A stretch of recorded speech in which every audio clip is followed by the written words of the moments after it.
Hamınızı xoş gördük əziz dinləyicilər. Bu dəfə Black Mirror haqqında danışmaq istəyirəm. Öz fikirlərimi bölüşəcəm. 7-ci sezonunu izlədim və təəssüratlarım heç də birmənalı deyil. Bu baxımdan qərara gəldim ki, bu podkastda həm müsbətlər, həm mənfilər haqqında danışım. Çalışacağam həm də digər sezonlarla qarşılaşdırım.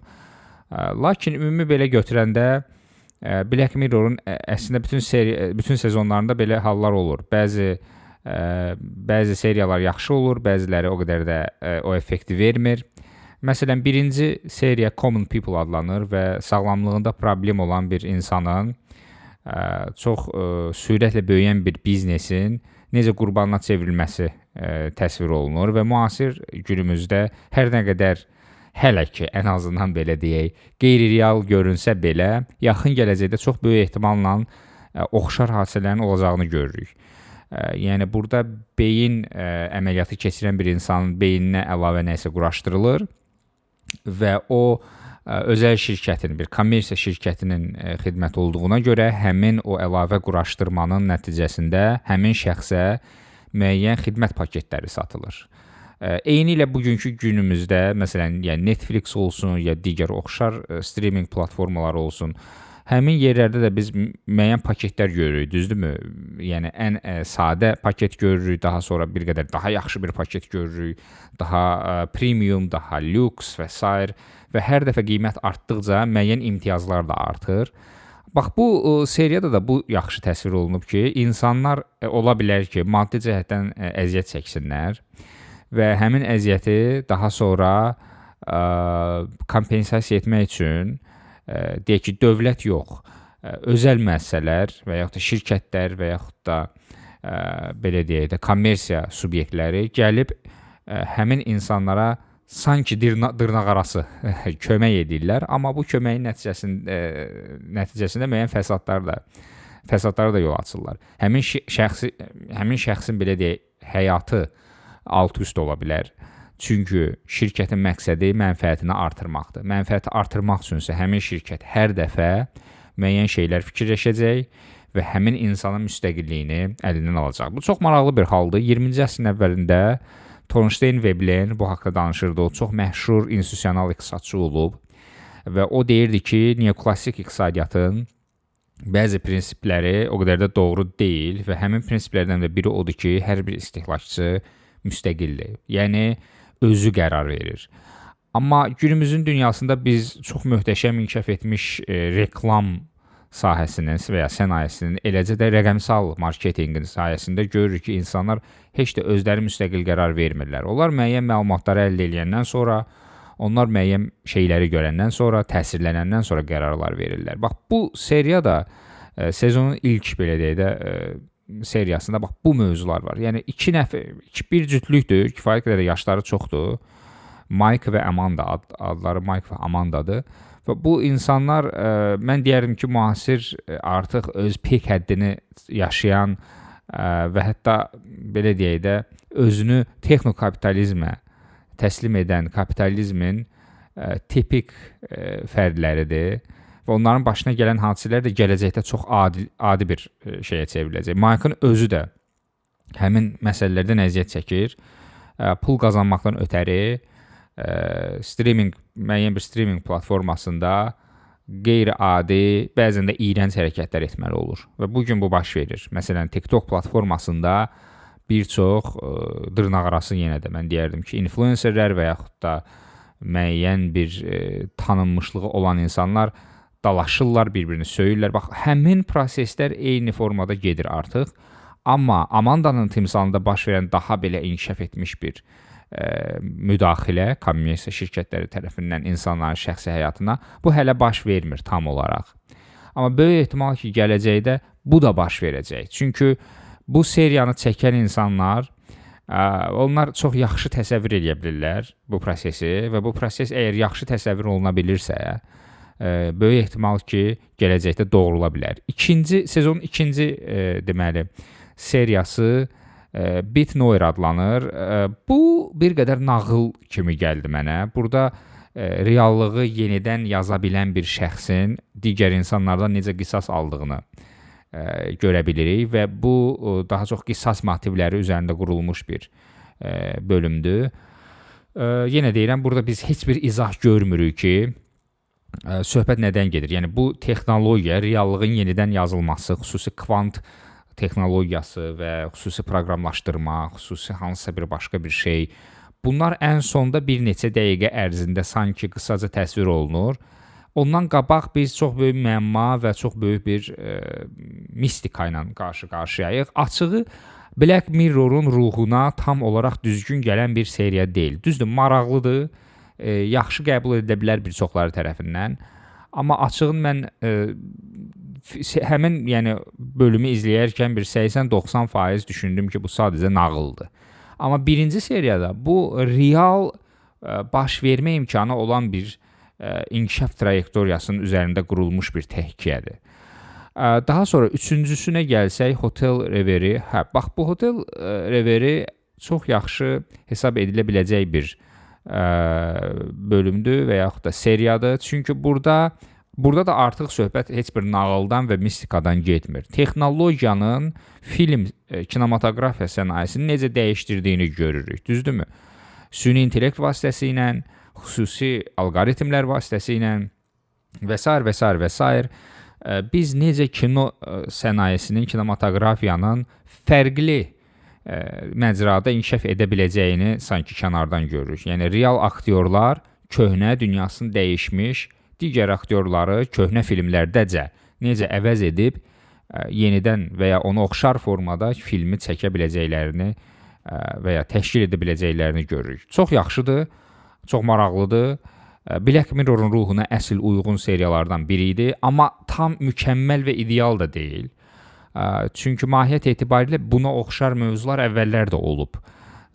Həmin şəxs filmin dünyasına qərq olur, onun obrazı ilə müəyyən münasibətə daxil olur, müəyyən şeylər baş verir, planlaşdırılmamış və s. İzləyicilər bu seriyanı elə də yüksək qiymətləndirməyiblər. IMDb platformasına bu 6.7-dir 10 üzərindən. Mən özüm də 7 verirəm. Amma açığını desəm, bəlkə də biraz daha yüksəyə layiqdir. Çox təəssüflər olsun ki, bəzi mövzuların propagandası aparılıb burada. Bəlkə də onun da öz yeri var. Digər ikisinin haqqında danışdım mən. Məsələn, orada heç bir propagandadan söhbət getməyib. Amma burada var. Dördüncü seriya Plaything adlanır. Bu da maraqlı bir məsələdir. Çünki Playthingdə söhbət xüsusi həyat formasının əmələ gəlməsindən gedir. Bu çox mübahisəli məsələdir.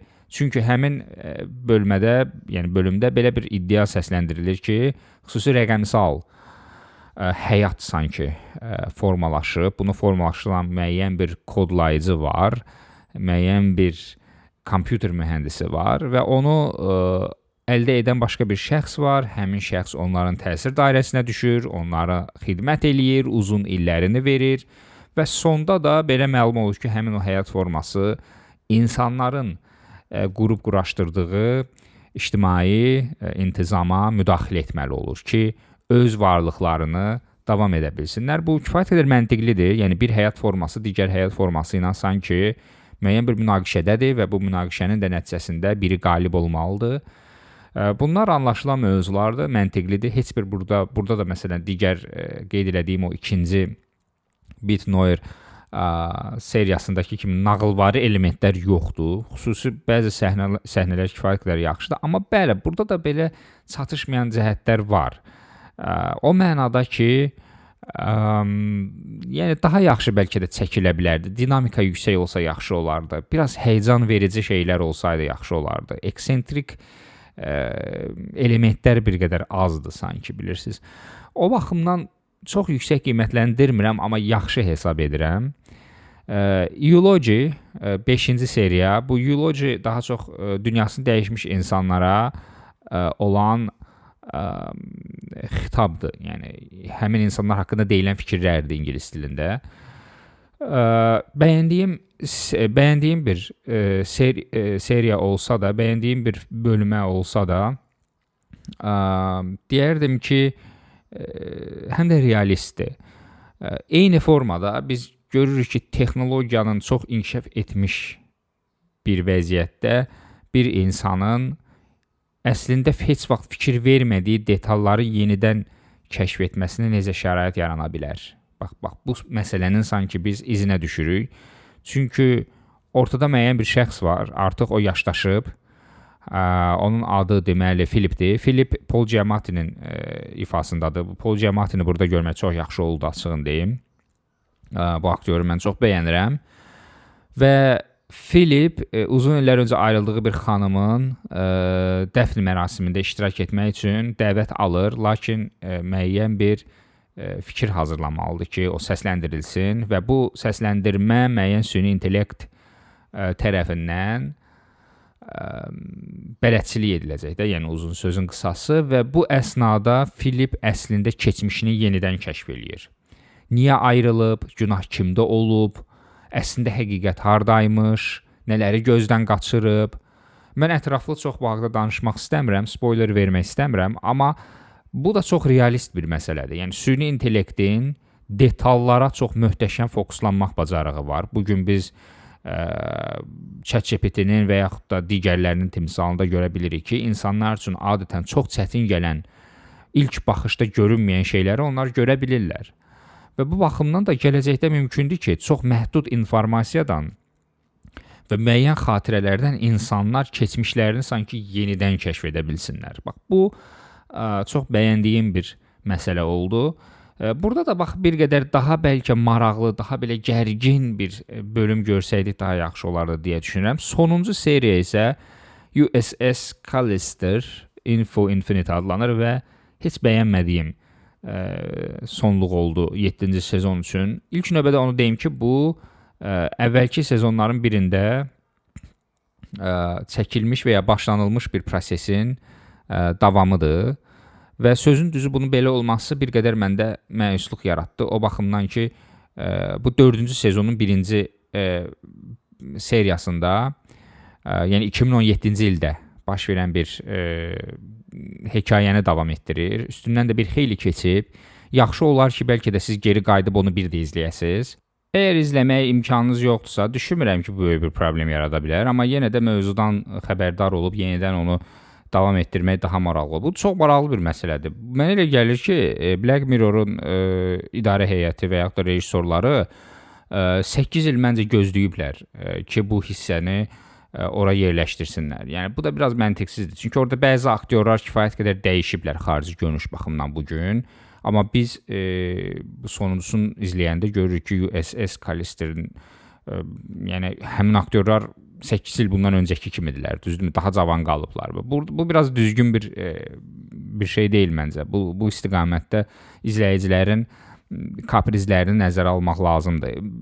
Bölüm çox şeydir, yəni belə deyək, maraqlıdır, bəli, maraqlı mövzular var. Burada da deməzdim ki, nağılvari elementlər var, amma mən bəyənmirəm bu hissəni. Çox kosmik mövzulara giriş eləyəndə Black Mirror-un sanki demək istədiyi, ötürmək istədiyi mövzular o qədər də özünü doğrultmur. Black Mirror kosmik fantastika və yaxud da kosmik elmi fantastika janrını məncə alınmır. Sadə, olduqca təkrarçı, klassik şeylərə müraciət edirlər onlar həmin janr çərçivəsində nəsə çəkəndə. Bu da gətirib ona çıxarır ki, biz çox da yenilikçi, maraqlı bir şey görmürük. Halbuki bundan öncəki bölümlərdə biz məsələn süni intellekt elementinin o qədər ciddi formada izləyiciyə tənqidi, yəni onun faydası, zərərləri, təhlükəsi haqqında ötürdüyü şeyləri görmüşük ki, yəni biz oradan nəsə öyrənmişik. Amma kosmik elmi fantastikaya girişəndə məncə Black Mirror bu işin öhdəsindən çox da gələ bilmir. Kosmik fantastika məsələləri çox həssas məsələlərdir. Orada yenilikçilik önəmlidir. Orada müəyyən ideoloji, idealistlik çox önəmlidir. Mən çox indi uzun-uzadı da danışmaq istəmirəm bu haqda, amma Black Mirror-un kosmik elmi fantastika janrında çəkilmiş seriyalarında bunu görmək mümkün deyil. Bəlkə də yanılıram fikirlərimdə, amma aşağı-yuxarı məncə Black Mirror texnologiyanın insan həyatına necə təsir edəcəyi haqqındakı hekayələrə toxunsa kifayət edər. Ümumi fikirlərim bunlardır. Əgər sizin də əlavə edəcəyiniz nəsə varsa, şərhlər bölməsində yaza bilərsiniz. Dinlədiyiniz üçün təşəkkür edirəm. Növbəti podkastların birində yenidən görüşmək üzrə.